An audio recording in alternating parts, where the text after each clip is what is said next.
Welcome back sa aking channel, Kapuso Primetime Queen Marian Rivera. Viral ngayon matapos ang kanyang maanghang na post, ilang araw matapos bumisita ni Dingdong sa It's Showtime at magkrusang landas nila ng ex na si Karil.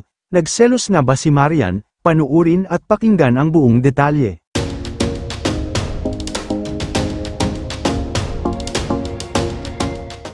Tila apektado nga si Marian Rivera sa naging pagbisita ng kanyang husband na si Kapuso actor Dingdong Dantes kamakailan sa noontime show na It's Showtime.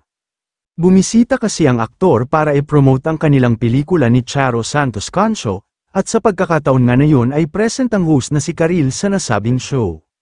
Matatandaan na agad itong nag-viral, dahil matapos kasi ang maraming taon magmula nang maghiwalay ang dating magkarelasyon na si Karil at Dingdong, finally ay nagkita silang muli.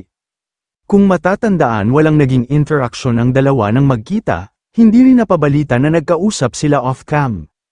Pero makikita naman na mukhang maayos na ang dalawa, at mukhang wala nang sama ng loob si Karil kay Dingdong, dahil makikita naman sa kanyang mga reaksyon at ngiti nang makita ang dating karelasyon. Pero kasunod nga sa masayang pagbisita ni Dingdong sa nasabing noontime show at sa pagkikita nila ni Karil, ay tila apektado naman si Marian dito, dahil sa mga naging cryptic post nito na maanghang ilang araw matapos bumisita ang kanyang asawa. Tila may pinatamaan kasi siya sa kanyang post, napansin din ng mga netizens na may kinalaman ito sa muling pagkikita ni Dingdong at Karil. Kung mapapanood kasi sa TikTok video ni Marian, ay mapabasa ang mga salitang, "Everything you do in life is like a boomerang, when you throw it, it eventually comes back," at ang lubos na nakapukaw ng pansin sa netizens ang salitang, "Don't with me," na ayon sa ilang netizens na para kay Karil daw ang post ni Marian, ayon pa sa netizens, ay baka nagselo si Marian kay Karil, lalo na nang makita ng publiko ang naging reaksyon nito na halos hindi maalis ang kanyang ngiti sa labi. Kayo mga ka-showbiz, anong masasabi nyo sa ating showbiz topic ngayon?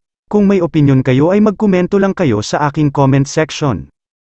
At syempre kung bago pa lang kayo sa aking channel ay mag-subscribe na kayo para lagi kayong updated sa mga showbiz trends na ina-upload ko. Maraming salamat po.